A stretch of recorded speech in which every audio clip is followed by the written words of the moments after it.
রিকশা চালকদের প্রতি সম্মান রেখেই বলছি, আমরা জাতীয় সংসদে কোনো রিকশা চালককে দেখতে চাই না।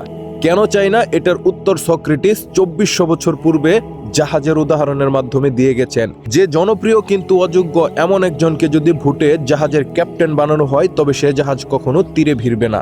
মুক্তিযোদ্ধা কিংবা জুলাই যোদ্ধা, এদের মাধ্যমে যুদ্ধ হয়, এরাই সৈনিক।